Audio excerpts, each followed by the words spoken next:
शुभ संध्या guys, कैसे हैं आप सभी। स्वागत है आप सभी का लेट्स के एक्टिविटी में। मैं कामनी गौतम आप सभी का बहुत बहुत स्वागत करती हूँ।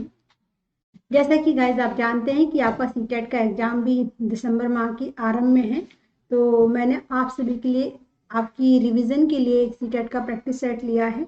देखिए आप इसे कितने अच्छे से समझते हैं। 30 क्वेश्चन जैसे कि आपको पेपर में मिलते हैं, सेम आपके क्वेश्चन होंगे, साथ के साथ पेडागोजी बेस पर होंगे। तो देखें और अच्छे से समझें कि क्वेश्चन किस तरीके से हैं और सोच समझ कर आप सभी आंसर दें। ठीक है, तो क्लास को बिना किसी देरी की क्लास में स्टार्ट कर रही हूँ और आप अपने फ्रेंड्स, अपने जितने भी ग्रुप हैं जो सीटेट की प्रिपरेशन कर रहे हैं, आप उनको भी ये लिंक शेयर कर सकते हैं। ठीक है, तो चलिए स्टार्ट करें क्लास को। पहला प्रश्न आप सभी के सामने आता हुआ, क्वेश्चन देखें और जवाब दें। तो जो भी क्लास में मेरे साथ जुड़ गए हैं सभी का बहुत बहुत स्वागत। पहला प्रश्न किस तरीके से है देखें और बताएं। ठीक है, चलिए पहला प्रश्न क्या है देखिएगा। आपको यहाँ पर कुछ क्वेश्चंस मिलेंगे। तो देखिए पहला प्रश्न है कि भाषा सीखने की कौन सी विधि मातृभाषा को मध्यस्थ बनाए बिना दूसरी भाषा को सीखने में सहायक होती है। तो आपके सामने चार ऑप्शन हैं, अनुवाद विधि, द्विभाषीय विधि, प्रत्यक्ष विधि या फिर प्रत्यक्ष विधि। तो जल्दी से कमेंट करके दीजिएगा जवाब क्या है इस प्रश्न का सही आंसर, जल्दी से बताइएगा। भाषा सीखने की वह कौन सी विधि है जो मातृभाषा को मध्यस्थ बनाए बिना दूसरी भाषा को सीखने में क्या है सहायता प्रदान कराती है। तो आपके सामने चार ऑप्शन थे, जल्दी से दीजिएगा जवाब क्या है इस क्वेश्चन का सही आंसर। देखिए आप जानते हैं कि अनुवाद, द्वितीय वो द्विभाषीय या कह सकते हैं अप्रत्यक्ष विधि, इन विधियों के माध्यम से हम दूसरी भाषा को नए ढंग से सीख पा सकते हैं।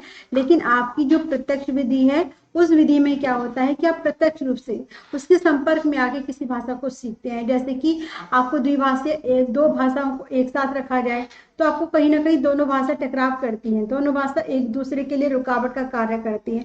लेकिन किसी भाषा को आप प्रत्यक्ष रूप से सामने जाकर सीखते हैं तो वहां पर क्या है, उसमें आपको सहायता मिलती है। तो डी ऑप्शन इस क्वेश्चन का बिल्कुल सही जवाब है। ठीक है, आगे देखिएगा नेक्स्ट प्रश्न आप सभी के सामने, इस क्वेश्चन का सही जवाब क्या होगा, डी ऑप्शन। ओके, चलिए आगे देखिएगा। भाषा शिक्षण में खेल का सर्वाधिक महत्वपूर्ण स्थान है क्योंकि भाषा शिक्षक को कम श्रम करना पड़ता है, खेल भाषा को विस्तार देते हैं, खेल में आनंद आता है, खेल में शारीरिक विकास होता है। तो चार ऑप्शन आपके सामने हैं, जल्दी से कमेंट करके दीजिएगा जवाब क्या है इस प्रश्न का सही आंसर। आंसर दीजिएगा हेलो विजय। तो जल्दी से कमेंट करके बताइए। क्वेश्चन नंबर सेकंड आप सभी के सामने, देखते हैं क्या आंसर आप सभी का मिलता है।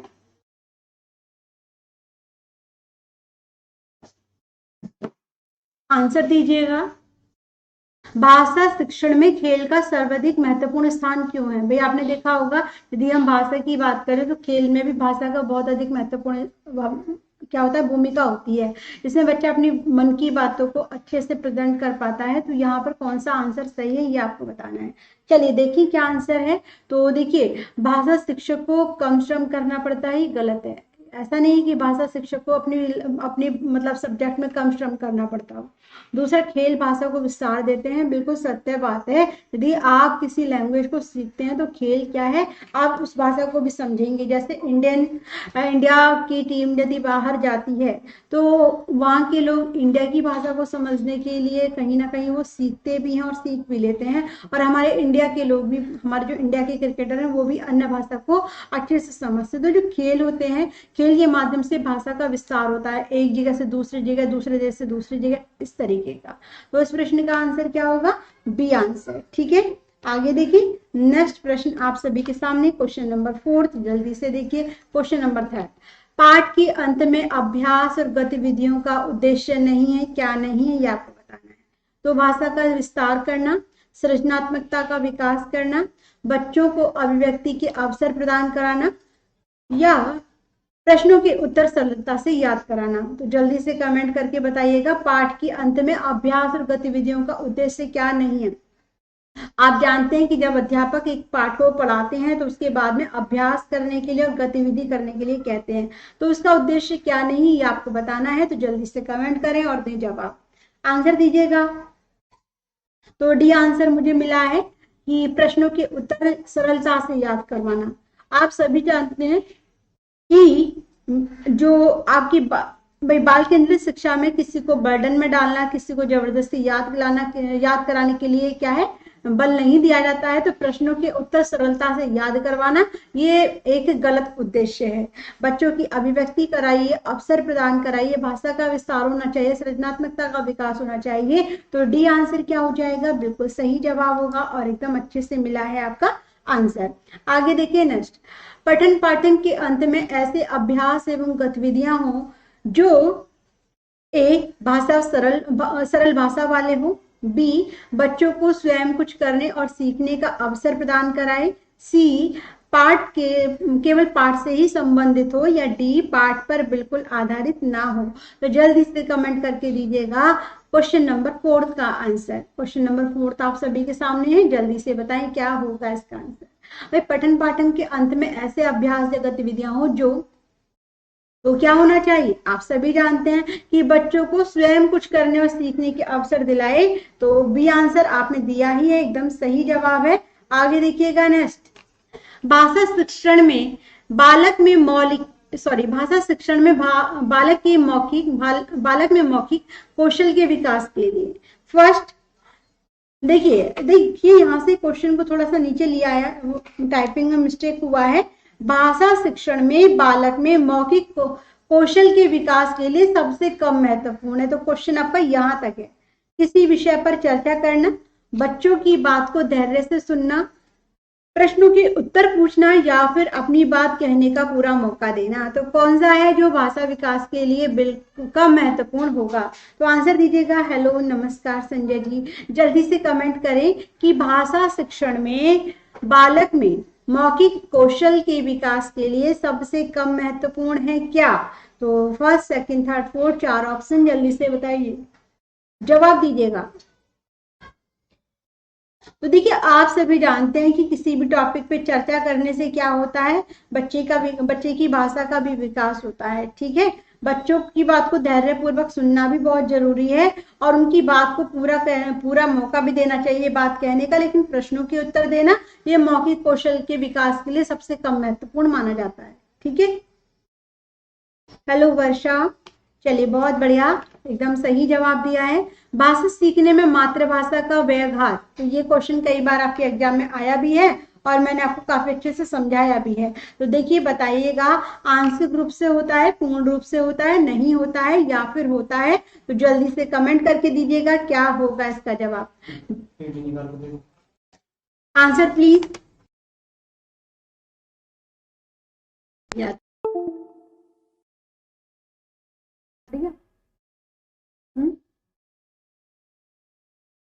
बताओ। अच्छा, तो देखिए बताइएगा, देखिए क्वेश्चन नंबर 6 क्या कहता है कि भाषा सीखने में मातृभाषा का व्याघात आंशिक रूप से होता है, पूर्ण रूप से होता है, नहीं होता है, या फिर होता है, ये आपसे पूछा गया है। तो 6 का सी आंसर मुझे मिला है। देखिए इस क्वेश्चन को मैंने कई बार आप सभी को बताया है। क्वेश्चन क्या है, निकल हो गया ना, पहले निकालिए। एक सेकेंड गाइस, थोड़ा सा पिक्चर्स का प्रॉब्लम है तो इसे निकालना पड़ेगा मुझे।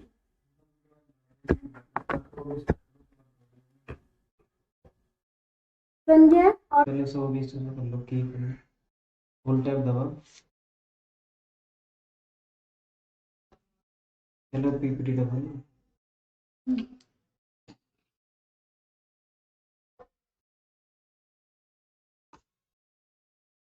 चलिए तो देखिए यहाँ पर स्टार्ट, हो गई स्टार्ट। देखिए पठन पाठन के अंत में ऐसे अभ्यास एवं गतिविधियां जो भाषा को सरल भाषा वाले हो, बच्चों को स्वयं कुछ करने के अवसर प्रदान कराएं, पाठ की केवल पाठ से संबंधित हो और पाठ पर आधारित ना हो। तो आप सभी जानते हैं इसमें बी ऑप्शन था, आप सभी ने बताया। अब क्वेश्चन नंबर 6 चल रहा था कि भाषा सीखने में मातृभाषा का जो व्याघात होता है, जो रुकावट होती है, वो क्या होता है कि भाई कहीं ना कहीं आपको बाधा डाले। तो आपने देखा होगा आंशिक रूप से कभी नहीं लगाना है। आंशिक रूप में डाउट होता है कि हो भी सकता है और नहीं, और ये बात भी है कि पूर्ण रूप से नहीं होता। ये ऐसा नहीं कि पूर्ण रूप से नहीं होता, होता है ना। तो यहाँ पे आपको बिल्कुल सरल याद रखना है कि भाषा सीखने में मातृभाषा का जो व्याघात होता है ना वो होता है। तो आंशिक और नहीं ये तो आपको भूल कर भी नहीं लगाना है। ये क्वेश्चन मैंने पहले भी आपको समझाया था, इसमें आंशिक तो बिल्कुल भी मत लीजिएगा। पूर्ण रूप से कह नहीं सकते क्योंकि हम दूसरी लैंग्वेज सीखते हैं तो कहीं ना कहीं उस भाषा का भी प्रयोग हम करते हैं, और नहीं होता ऐसा भी नहीं है। तो यहाँ पर आपका बस आपको याद रखना है कि भाषा सीखने में मातृभाषा का व्याघात होता है। समझ में आया? तो सी आंसर इस क्वेश्चन का बिल्कुल सही जवाब है। ओके, आगे देखिए नेक्स्ट प्रश्न आप सभी के सामने क्वेश्चन नंबर 7। अब तो ठीक है संजय जी, कोई दिक्कत? चलिए आगे देखिएगा क्वेश्चन नंबर आप सभी के सामने 7। भाषाई कौशलों के संदर्भ में कौन सा कथन सत्य नहीं है? तो भाषाई कौशल एक साथ सीखे जाते हैं, क्रम से नहीं। भाषाई कौशल एक दूसरे से स्वतंत्र होते हैं। भाषाई कौशल एक क्रम में सीखे जाते हैं, या फिर भाषाई कौशल एक दूसरे को प्रभावित नहीं करते। तो जल्दी से कमेंट करें और आंसर दें, बताइए क्या है इस प्रश्न का जवाब। आंसर दीजिएगा सभी। क्वेश्चन नंबर आप सभी के सामने है 7 और पढ़े और सोच समझ के जवाब दें। देखिए क्या आंसर आप सभी का मिलता है। भाई भाषाई कौशल के संदर्भ में कौन सा कथन सत्य नहीं है? तो जल्दी से जवाब दें और बताएं सही आंसर। क्वेश्चन नंबर 7 आप सभी के सामने है, तो राइट आंसर क्या होगा जल्दी से बताइएगा। तो आपका जवाब क्या कहता है? भाई क्रम से सीखे जाते हैं, क्रम से नहीं सीखे जाते हैं, या फिर एक ही क्रम में सीखे जाते हैं, या भाषाई कौशल एक दूसरे को प्रभावित नहीं करते। तो सी आंसर मुझे मिला है। यहाँ पर देख लेते हैं, युग शर्मा जी ने मुझे दिया है, वर्षा ने ए दिया है। चलिए तो देखिए यहाँ पर आप देखे होंगे कि भाषाई कौशल के संदर्भ में कौन सा कथन सत्य नहीं है, ये यहाँ पर पूछा गया है। ठीक है, तो भाई क्या होना चाहिए? एक दूसरे से स्वतंत्र होते हैं, ये बिल्कुल सत्य है। और भाषाई कौशल एक दूसरे को प्रभावित नहीं करते, क्या ये सत्य नहीं है या है? बताइएगा मुझे। क्वेश्चन नंबर देखिए, क्वेश्चन नंबर 7 को देखिएगा। क्वेश्चन क्या है कि भाषाई कौशल के संदर्भ में कौन सा कथन सत्य नहीं है? तो क्या होना चाहिए? भाई भाषाई कौशल एक दूसरे को स्वतंत्र कर, मतलब एक दूसरे से स्वतंत्र होते हैं, ये सत्य नहीं है। या फिर भाषाई कौशल एक क्रम में सीखे जाते हैं, बताइएगा करते हैं। तो फिर जल्दी से बताइएगा, फिर आगे पीछे कैसे जा रहा है आपका आंसर? क्वेश्चन समझ में आ रहा है? क्वेश्चन क्या कहता है कि भाषाई कौशल के संदर्भ में कौन सा कथन सत्य नहीं है? तो आप सभी जानते हैं कि भाषाई कौशल एक साथ सीखे जा सकते हैं। ऐसा नहीं कि पहले बच्चा सुनेगा ही फिर बोलेगा ही, क्रम से सीखे जाते हैं, ये भी बिल्कुल है। और ये एक दूसरे से स्वतंत्र भी होते हैं। लेकिन भाषाई कौशल एक दूसरे को प्रभावित नहीं करते, ऐसा नहीं है। कहीं ना कहीं यदि बच्चा सुनेगा तो उसे बोलने में मदद मिलेगी, बोलेगा तो उसे लिखने और पढ़ने में भी मदद मिलेगी। तो यहाँ पर डी आंसर क्या हो जाएगा? सही जवाब होगा। समझ में आ गया होगा? क्लियर है? आगे देखिए नेक्स्ट प्रश्न आप सभी के सामने, देखिएगा किस तरीके से है। भाषा सीखने में होने वाली त्रुटियों के संदर्भ में कौन सा कथन सत्य नहीं है? तो देखिए, ए त्रुटियां सीखने सिखाने की प्रक्रिया का अभिन्न अंग है। बी त्रुटियां अस्थायी होती हैं। सी भाषा सीखने में होने वाली त्रुटियां स्थायी होती हैं। या फिर भाषा सीखने में होने वाली त्रुटियां यह समझने में मदद करती हैं कि बच्चे के मस्तिष्क में क्या चल रहा है। तो जल्दी से कमेंट करके दीजिएगा जवाब क्या है इस प्रश्न का आंसर। अब कमेंट करें और बताएं क्वेश्चन नंबर 8 का जवाब जल्दी से दें, क्या है सही आंसर? मैं जल्दी से जवाब दीजिएगा। पूछा है कौन सा कथन, आपको देखना है क्या पूछ रहा है क्वेश्चन में। ठीक है, हेलो अफसाना। तो सी आंसर मुझे मिला है क्योंकि आप सभी ने क्वेश्चन को अच्छे से पढ़ा।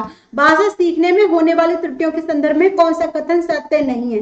तो भाषा सीखने में होने वाली त्रुटियां स्थायी होती हैं, ऐसा नहीं कि वो हमेशा बनी रहेंगी, ये अस्थायी होती हैं। जब आप त्रुटियों में सुधार करते हैं तो ये समाप्त हो जाती है, गायब हो जाती है। तो सी आंसर क्या होगा? बिल्कुल सही होगा और बहुत अच्छे से आंसर मिला है आप सभी का। नेक्स्ट प्रश्न, एक प्राथमिक शिक्षक के रूप में आप सतत और व्यापक आकलन करते समय किसे सर्वोपरि मानते हैं?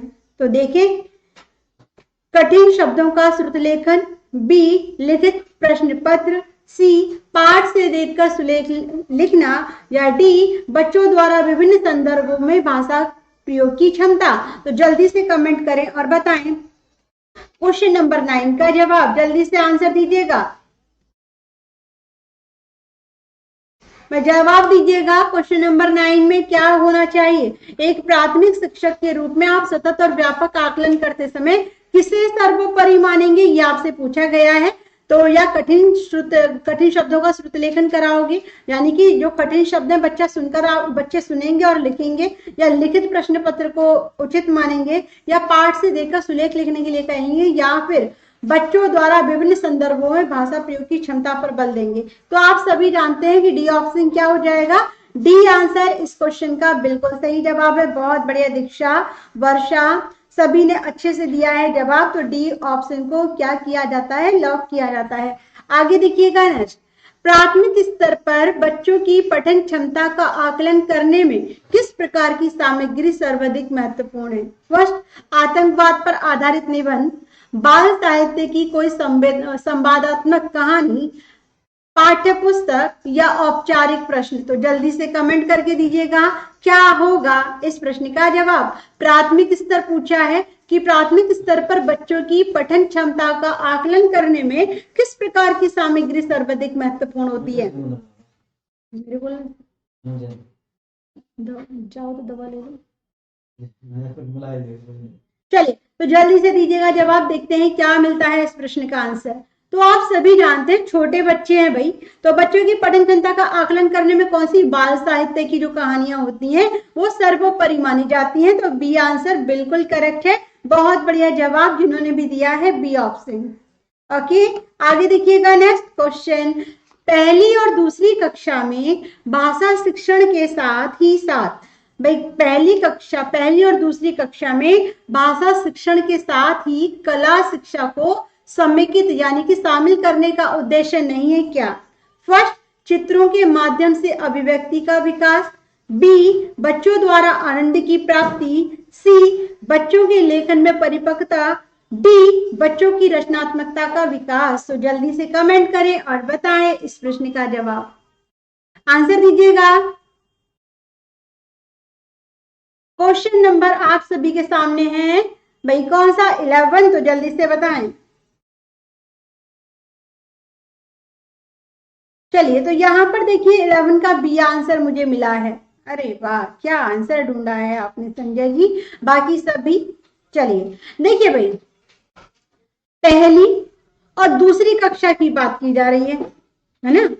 पहली और दूसरी कक्षा में भाषा शिक्षण के साथ ही कला शिक्षा को समेकित करने का उद्देश्य नहीं है क्या, नहीं है, ये पूछा है। तो चित्रों के माध्यम से अभिव्यक्ति का विकास, बिल्कुल सही है, ठीक है। बात करें बच्चों की रचनात्मकता का विकास, ये भी सही है। और चित्रों के माध्यम से आपने देखा होगा कि बच्चों को आनंद की प्राप्ति भी होती है, लेकिन बच्चों के लेखन में परिपक्वता लाना ये इसका उद्देश्य नहीं होता है। तो सी आंसर इस क्वेश्चन का बिल्कुल सही जवाब है। दीक्षा, बहुत बढ़िया जवाब, सी ऑप्शन एकदम करेक्ट है। भाई इसमें ये नहीं कि कला के माध्यम से बच्चों की लेखन में परिपक्वता लाने का उद्देश्य नहीं, बच्चे को आनंद की प्राप्ति हो, बच्चा कुछ नया सीखे, बच्चे चित्र के माध्यम से अपनी अभिव्यक्ति जताए, ये इसके उद्देश्य होते हैं, लेकिन सी आंसर इसका उद्देश्य नहीं है। ओके, चलिए, हेलो चरवीर सिंह जी, देखिएगा नेक्स्ट क्वेश्चन आप सभी के सामने, क्वेश्चन नंबर 12, प्राथमिक स्तर पर बच्चों की घर की भाषा को अपनी कक्षा में स्थान देना जरूरी है क्योंकि, अब आपको बताना है कि सरल होती है, बच्चों ने अभी पूर्णता नहीं सीखी है, बच्चे की भाषा पूंजी है, या फिर मानक स्वरूप के लिए होती है। तो जल्दी से कमेंट करें और बताएं इस प्रश्न का जवाब। देखें कितनों की आंसर सही मिलते हैं, जल्दी जल्दी से दीजिएगा क्वेश्चन नंबर 12 का आंसर। तो 12 का आंसर मिल गया है मुझे, क्या बात है, क्या बात है। देखिए संजय क्वेश्चन को पढ़े आप, मैं दोबारा दिखा देती हूँ। छोटी कक्षा, कितनी छोटी कक्षा, पहली और दूसरे के बच्चे। तो पहली और दूसरे के बच्चों को ये नहीं कि आप लेखन में परिपक्वता लाओगे, वो भी कला के माध्यम से। वो तो क्या है कि जैसे कि बच्चों को सेब बना के दिखा दिया और बच्चों से पूछो बेटा ये क्या है, तो बच्चे समझ गए कि मैम ये सेब है। बेटा सेब का क्या करते हैं कि मैम खाते हैं, ठीक है। बच्चे की रचनात्मकता होती है उसमें भी वृद्धि होती है और बच्चा ड्राइंग में आनंद भी लेता है, इसीलिए आपका डी और सी ऑप्शन गलत हो जाता है, ठीक है।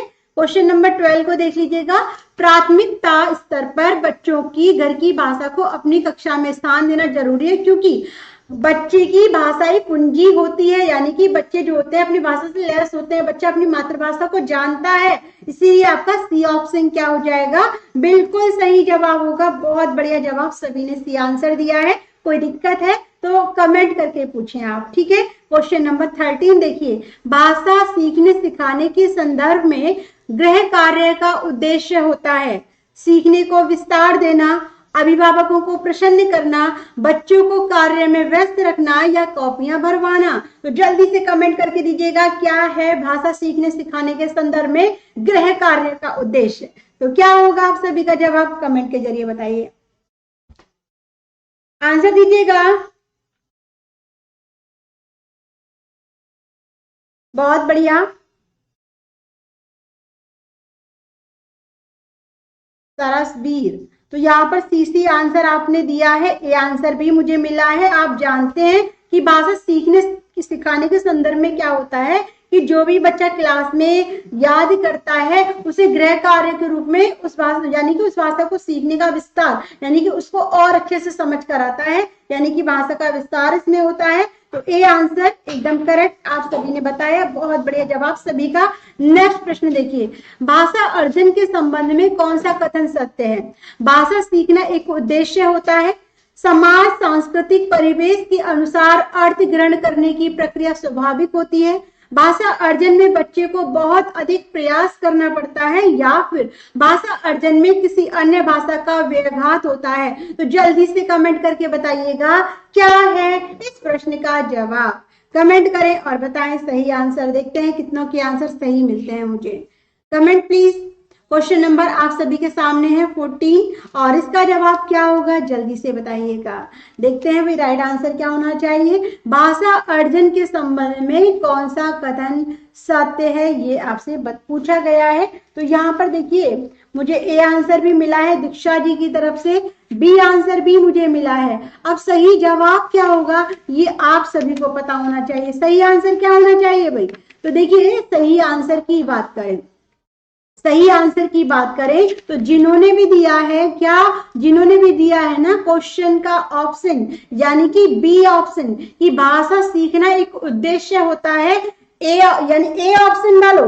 बी आंसर मुझे सबसे अधिक मिल रहा है, बी बी बी बी। समाज सांस्कृतिक परिवेश के अनुसार अर्थ ग्रहण करने की प्रक्रिया स्वाभाविक होती है। क्वेश्चन क्या कहता है, क्वेश्चन कहता है कि भाषा अर्जन करना, भाषा अर्जन के संबंध में कौन सा कथन सत्य है। तो भाषा अर्जन आप सभी जानते हैं कि भाषा अर्जन करना कैसी प्रक्रिया है, स्वाभाविक या फिर उसे इसका एक उद्देश्य होता है। तो आप सभी जानते हैं कि भाषा स्वयं बच्चा जिज्ञासु होता है, स्वाभाविक प्रक्रिया मानी जाती है। तो इस क्वेश्चन का सही आंसर बी ऑप्शन होगा। चलिए मुझे लगा दीक्षा कि आपने ए ऑप्शन दिया है और सभी ने बहुत बढ़िया जवाब दिया है, बी आंसर एकदम करेक्ट है। समाज सांस्कृतिक परिवेश के अनुसार अर्थ ग्रहण करने की प्रक्रिया बच्चे में स्वयं होती है, स्वाभाविक होती है। बहुत बढ़िया सभी का आंसर। नेक्स्ट प्रश्न देखिएगा, क्वेश्चन नंबर 15 क्या है कि भाषा विकास के संबंध में कौन सा कथन सही नहीं है। तो देखिए भाषा विकास व्यक्ति निरपेक्ष है, बड़ों का संपर्क भाषा विकास की गति को तीव्र कर देता है, भाषा विकास व्यक्ति सापेक्ष है, प्रारंभिक भाषाई परिवेश की समृद्धता भाषाई विकास में सहायक होती है। तो जल्दी से प्लीज बताइएगा क्वेश्चन नंबर 13 का आंसर। 14 का बिल्कुल अंजुम एकदम सही दिया आपने जवाब। नेक्स्ट क्वेश्चन, क्वेश्चन नंबर 15 आप सभी के सामने, जल्दी से दीजिएगा इस प्रश्न का सही आंसर। देखते हैं क्या आंसर मुझे मिलता है। 15 का ए आंसर मिला है मुझे, बाकी सभी आंसर दीजिएगा। क्वेश्चन नंबर 15 तो क्या होगा इस प्रश्न का जवाब देख लेते हैं। देखिए भाषा विकास व्यक्ति निरपेक्ष न होकर कैसा होता है, व्यक्ति सापेक्ष होता है। कैसा होता है, व्यक्ति सापेक्ष होता है। इसमें निरपेक्ष दिया हुआ है और कैसा होता है, सापेक्ष। तो यहाँ पर आपका ऑप्शन कैसा हो जाएगा, पहला ऑप्शन जैसा कि आप सभी ने देखा है बिल्कुल सही जवाब है, एकदम सही आंसर आप सभी का। राइट ऑप्शन ए ऑप्शन, शाबाश। चलिए आगे देखिएगा। नेक्स्ट प्रश्न आप सभी के सामने, कहानी कविता गीतों और नाटकों के माध्यम से बच्चे केवल मूल्य का अर्जन करते हैं, केवल अपनी तर्क शक्ति का विकास करते हैं, केवल सांस्कृतिक धरोहर से जुड़ते हैं, या केवल मनोरंजन प्राप्त करते हैं? तो जल्दी से कमेंट करके बताइएगा क्या है इस क्वेश्चन का जवाब। क्वेश्चन प्लीज दीक्षा, सभी के सभी, वर्षा, अंजुम, बहुत बढ़िया, सभी के आंसर मुझे मिल रहे हैं। यहाँ पर क्वेश्चन नंबर 16 है आप सभी के सामने, तो जल्दी से बताइएगा। आप सभी जानते हैं क्या कि भिन्न भिन्न क्षेत्रों की भिन्न भिन्न संस्कृति होती है ना? तो यहाँ पर क्या होगा कि उस क्षेत्र की कविता, कहानी, गीतों के माध्यम से बच्चे क्या है, अपनी संस्कृति से जुड़ते हैं और वहां से उसको क्या, उससे परिचित होने की कोशिश करते हैं। तो सी आंसर क्या हो जाएगा, एकदम करेक्ट है कि अपनी संस्कृति धरोहर से जुड़ते हैं। ओके, सभी ने एकदम करेक्ट आंसर दिया है, शाबाश। आगे देखिए नेक्स्ट प्रश्न है आपके सामने 17 क्वेश्चन में क्या है कि प्राथमिक स्तर पर बच्चों को भाषा सिखाने का सर्वोपरि उद्देश्य है क्या? मुहावरे, लोकोक्तियों का ज्ञान प्राप्त कराना, कहानी, कविताओं को दोहराने की कुशलता का विकास करना, तेज प्रवाह के साथ पढ़ने की योग्यता का विकास करना, अपनी बात को दूसरों के समक्ष अभिव्यक्त करने की कुशलता का विकास करना। तो जल्दी से कमेंट करके दीजिएगा जवाब क्या है इस प्रश्न का सही आंसर। क्वेश्चन नंबर 17, क्या बात है वर्षा, सबसे पहले वर्षा ने आंसर दिया है और डी आंसर मुझे मिला है। बाकी सभी जल्दी से आंसर दीजिएगा, बहुत अच्छे से सभी आंसर दे रहे हैं। डी ऑप्शन आप सभी का है। प्राथमिक स्तर पर बच्चों को भाषा सिखाने का सर्वोपरि उद्देश्य होता है कि बच्चा अपनी बात को दूसरों के सामने किस तरीके से रखे, अपनी बात को किस तरीके से अभिव्यक्त करे, अपने विचारों को कैसे प्रस्तुत करे। तो डी आंसर एकदम करेक्ट है। चलिए आगे देखिएगा, नेक्स्ट प्रश्न है आपके सामने 18, आप सभी के सामने आपकी स्क्रीन पर देखिएगा क्या है। क्वेश्चन नंबर 18, इनमें से कौन सा प्राथमिक स्तर पर हिंदी भाषा शिक्षण का उद्देश्य नहीं है? तो पहला ऑप्शन, संदर्भ के अनुसार लगाकर पढ़ने का प्रयास करना, बी, चित्रकारी को स्वयं की अभिव्यक्ति का माध्यम बनाना, बच्चों को भाषा और स्कूल की भाषा में संबंध बनाते हुए विस्तार देना, या फिर सुनी गई बातों का ज्यों का त्यों दोहराना। तो जल्दी से कमेंट करें और बताएं क्या है इस प्रश्न का जवाब। क्वेश्चन नंबर 18 आप सभी के सामने, जल्दी से दीजिएगा जवाब क्या है आंसर। तो क्वेश्चन नंबर 18 का मुझे डी ऑप्शन मिला है। कोई संदर्भ लेकर उस पर पढ़ने का प्रयास करें, उसके बारे में बताएं, चित्रकारी के माध्यम से बताएं और स्कूल और बच्चे की घर की भाषा में संबंध देते हुए उसे विस्तार से समझाए। तो ये एक क्या होता है, उद्देश्य होता है। लेकिन सुनी गई बातों का यूं का त्यों दोहराना, ये उद्देश्य नहीं हो सकता। इसीलिए आपका डी ऑप्शन क्या हो जाएगा, बिल्कुल सही होगा। सभी ने अच्छे से जवाब दिया है, तो डी को किया जाता है लॉक। कोई भी दिक्कत आए, ऑप्शन या क्वेश्चन समझ में ना आए तो कमेंट करके पूछ लीजिएगा। आगे देखिए क्वेश्चन नंबर 19, भाषा कौशल के संदर्भ में, भाषा कौशल के संबंध में कौन सा कथन सही है?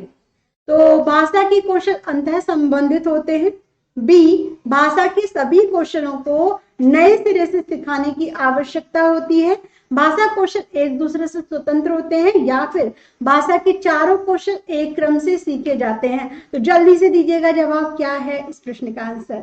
क्वेश्चन नंबर 19 आप सभी के सामने, जल्दी से कमेंट करें और बताएं सही जवाब। हेलो प्रिया, आंसर दीजिएगा प्रियांशी जी, जल्दी से बताइएगा क्वेश्चन नंबर 19 का आंसर क्या होगा। क्वेश्चन नंबर 19 आप सभी के सामने, भाषा कौशलों के संबंध में कौन सा कथन सही है? तो देखिए क्या आंसर आप सभी के मिलते हैं यहाँ पर। तो 19 का सी आंसर मुझे मिला है, अभी हमने समझाया भी था। तो यहाँ पर देखिए ए और सी ऑप्शन मिल गए। मैंने अभी क्या बताया था कि भाई भाषाई कौशल जो होते हैं वो एक दूसरे से संबंधित होते हैं, ठीक है, कहीं ना कहीं उनका संबंध होता है। तो यहाँ पर आपका फर्स्ट ऑप्शन क्या होता है दीक्षा, एकदम सही जवाब होता है कि भाषा के भिन्न भिन्न कौशल, जैसे कि आपने देखा कि सुनना, बोलना, लिखना, पढ़ना, ये एक दूसरे से संबंधित होते हैं। बच्चा एक के आधार पर दूसरा बहुत अच्छे से सीखता है। तो यहाँ पे राइट आंसर आपका ए ऑप्शन होगा। ओके, आगे देखिए नेक्स्ट क्वेश्चन आप सभी के सामने, क्वेश्चन नंबर 20। क्वेश्चन नंबर 20 देखिएगा क्या है, जल्दी से बताइएगा इसका आंसर। भाषा डैश और डैश का एक उत्तम साधन है, किसका?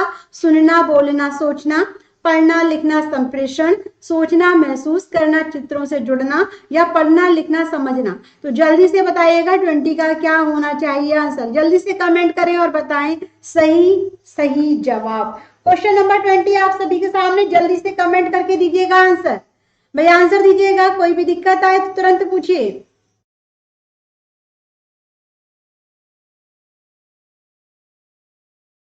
चलिए जल्दी से दीजिएगा। तो देखिए यहाँ पर आप सभी के आंसर में मुझे क्या मिलता है, 20 का बी ऑप्शन। सभी ने अलग अलग आंसर दिए हैं, बी आंसर, ए आंसर भी मुझे मिल रहा है। देखिए भाषा, भाषा में क्या है कि उत्तम साधन कौन सा माना जाएगा, ये आपसे पूछा गया है। ठीक है, तो देखिए भाई, सुनना बोलना सोचना ही तक सीमित होता है। जब आप भाषा का प्रयोग करते हैं तो भाषा को क्या है, सोचने पर, साथ के साथ उसे महसूस करना कि कहना क्या चाहता है। क्वेश्चन नंबर 20 में देखिएगा, भाषा सोचने, महसूस करने और चीजों से जुड़ने का एक उत्तम साधन माना जाता है।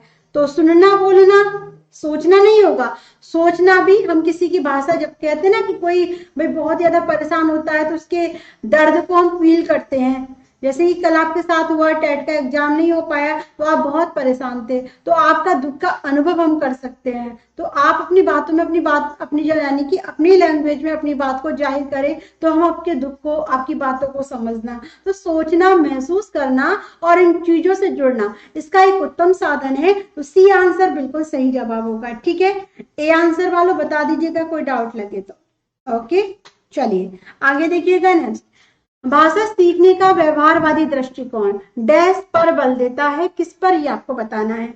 अनुकरण पर, रचनात्मकता पर, भाषा प्रयोग पर या अभिव्यक्ति पर। तो जल्दी से कमेंट करके दीजिएगा क्या है इस प्रश्न का सही जवाब। आंसर दीजिएगा क्वेश्चन नंबर 21 में क्या है आंसर, ये आपको बताना है।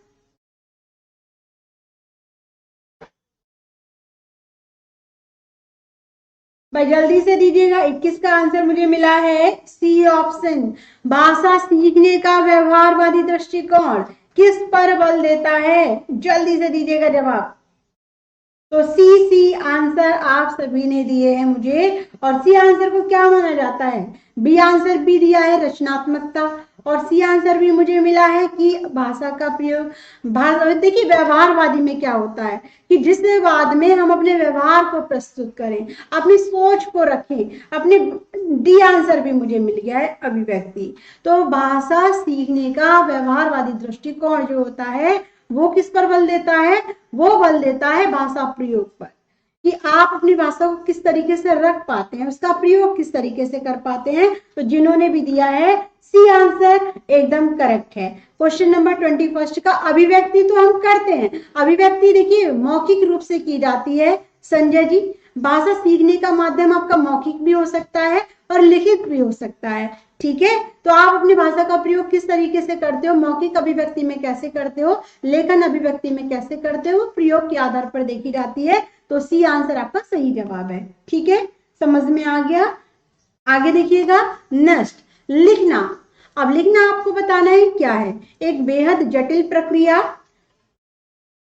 बिल्कुल आयुष, देखिए एक बेहद जटिल प्रक्रिया है, एक अनिवार्य कुशलता है जिसे जल्दी प्राप्त किया जाना है, एक तरह की बातचीत है या एक अत्यंत यांत्रिक प्रक्रिया है। तो जल्दी से बताइएगा क्या है इस प्रश्न का सही जवाब। आंसर दीजिएगा और बताइएगा, देखते हैं क्या आंसर आपका मिलता है। देखिए अपनी बात को हम दो तरह से प्रस्तुत करते हैं, एक तो मौखिक रूप से, एक लिखित रूप से। तो आप बताएंगे क्या है। चलिए तो यहाँ पर आपका, हाँ बिल्कुल आयुष एकदम सही कहा आपने। जल्दी से बताइएगा, क्वेश्चन नंबर 22 आप सभी के सामने है।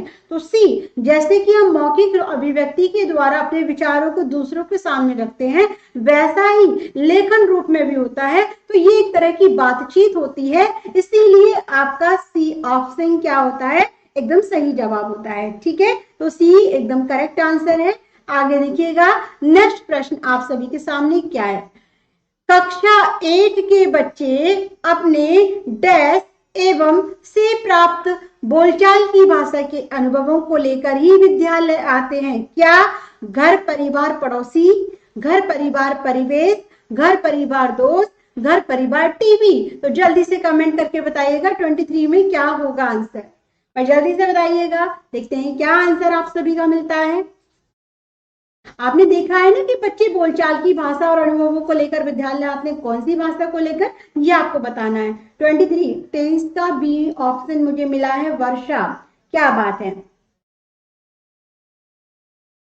ओके, बहुत एकदम सही आंसर कि घर और परिवार, यानी कि जिस परिवार में हम रहते हैं वो, और जिस समाज जिस परिवेश में हम रहते हैं वो। तो कक्षा 1 के बच्चे अपने घर परिवार एवं परिवेश से प्राप्त बोलचाल की भाषा के अनुभवों को लेकर ही विद्यालय आते हैं। एकदम सही जवाब, बहुत अच्छे से सभी ने आंसर दिया है। नेक्स्ट प्रश्न देखिएगा, क्वेश्चन नंबर 24।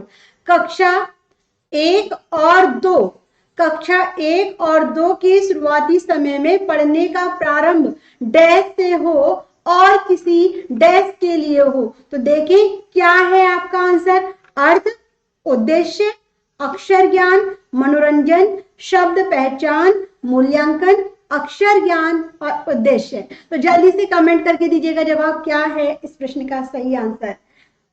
कक्षा 1 और 2 के शुरुआती समय में पढ़ने का प्रारंभ कैसा होना चाहिए, ये आपसे पूछा गया है।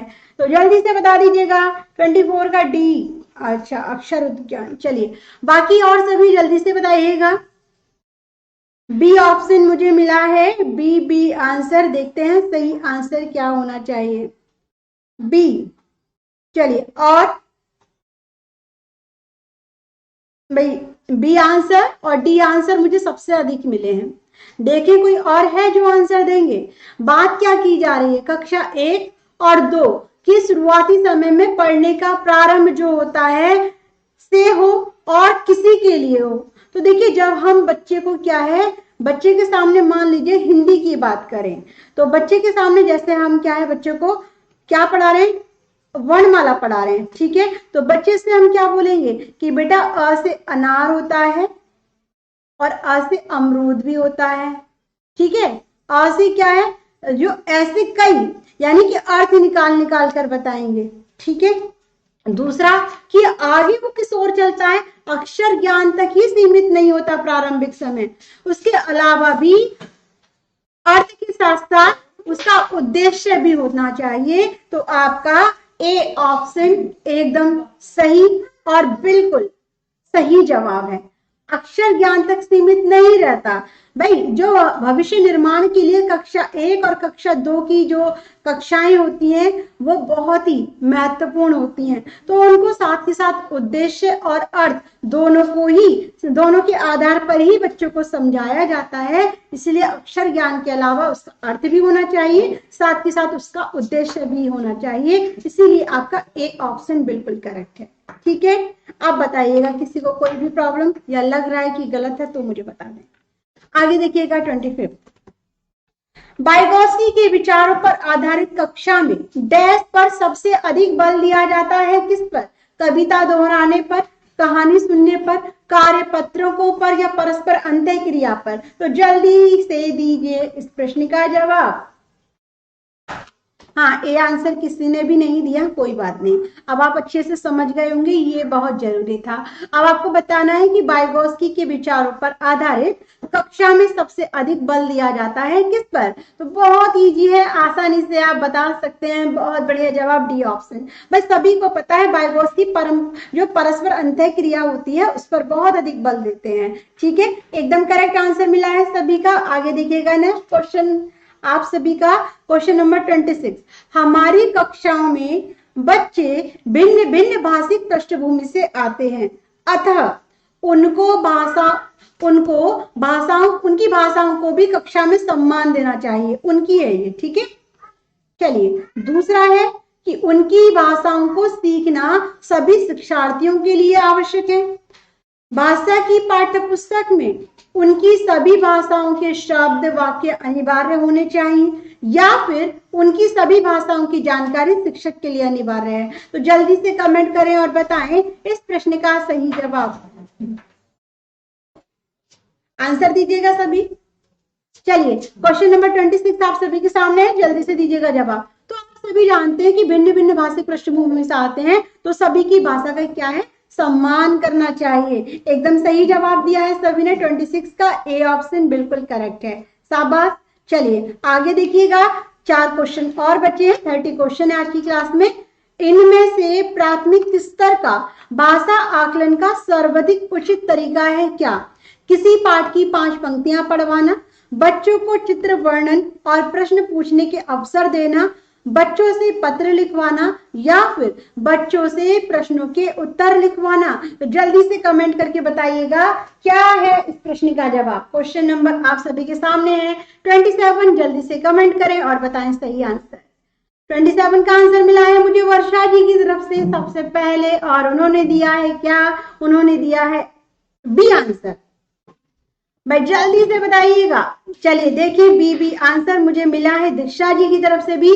तो यहां पर देखिएगा, आप सभी जानते हैं कि भाई प्राथमिक स्तर है, और बच्चे को क्या है भाई, बच्चे को अवसर मिलेगा तो बच्चा अच्छे से सीखेगा। तो बी आंसर बहुत अच्छे से बताएं कि बच्चों को चित्र वर्णन और प्रश्न पूछने के अवसर मिलने चाहिए। ठीक है, यहाँ अवसर शब्द आ जाए तो बिना सोच विचार किए उसे सही कर देना। चलिए आगे देखिएगा, क्वेश्चन नंबर 28। नासिरा पढ़ते समय अनेक बार अटकती है, उसे पढ़ने में कठिनाई होती है, उसकी समस्या मुख्यतः से संबंधित है किससे? पठन अभिरुचि, बुद्धि लब्धि, डिसलेक्सिया या फिर डिस्ग्राफिया। तो जल्दी से कमेंट करके बताइएगा क्या होगा इस प्रश्न का आंसर। लास्ट डिस्ग्राफिया है, डिसलेक्सिया, बुद्धि लब्धि और पठन अभिरुचि।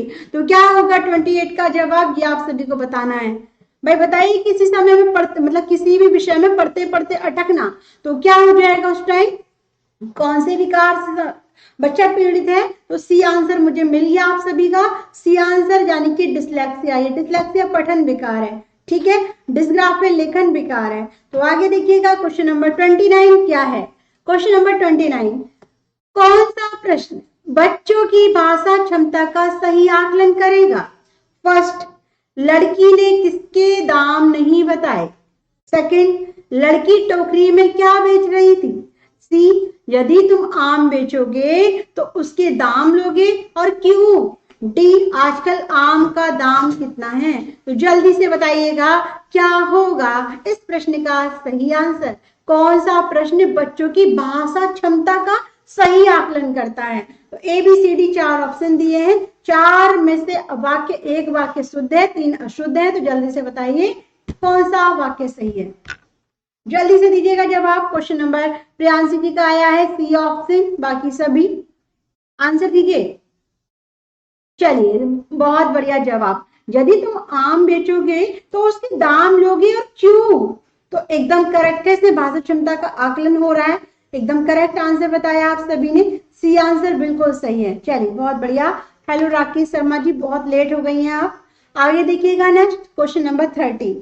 प्राथमिक स्तर पर बच्चों के लिए बाल साहित्य के चयन का मुख्य आधार होना चाहिए क्या? छोटी रचनाएं, रोचक विषय वस्तु, रंगीन चित्र या सरल जानकारी। तो जल्दी से कमेंट करके दीजिएगा जवाब क्या है इस प्रश्न का सही आंसर। क्वेश्चन नंबर 30 आप सभी के सामने, और जल्दी से कमेंट करें और बताएं क्या होगा इसका जवाब। Answer please. चलिए, तो आप सभी जानते हैं कि रोचक विषय वस्तु का होना बहुत जरूरी है। यदि उसमें चित्र दिए हुए हैं, साथ के साथ रोचक तरीके से बच्चों को समझाया जा रहा है, तो बच्चा बहुत रुचिपूर्वक उसको समझेगा, पढ़ेगा और बच्चा पढ़ने में रुचि भी लेगा। तो एकदम बी आंसर एकदम सही जवाब है, बहुत अच्छे से दिया है आपने इस प्रश्न का भी जवाब। तो आज की कक्षा में 30 के 30 प्रश्न हमने लिए, जो कि आपके सीटेट लेवल के थे, पेडागोजी बेस के थे। आपने बहुत अच्छे से दिए इन सभी के आंसर। तो कल की क्लास में भी सीटेट का ही हमने स्टार्ट कर दिया है, क्योंकि यूपी टेट से पहले सीटेट आपका हो जाएगा। तो आप डेली 4 बजे आइए और सीटेट की प्रिपरेशन करें। कोई भी प्रॉब्लम आए तो साथ में डिस्कस करें, ठीक है। कैसी लगी क्लास? यदि अच्छी लगी हो तो प्लीज डेली क्लास में आइए। ओके, चलिए मिलते हैं कल फिर से 4 बजे। अच्छे से ख्याल रखें, अच्छे से पढ़ें, वक्त है अभी आपके पास, तो इस टाइम को बिल्कुल भी वेस्ट न करें। जय हिंद, जय भारत, बाय बाय।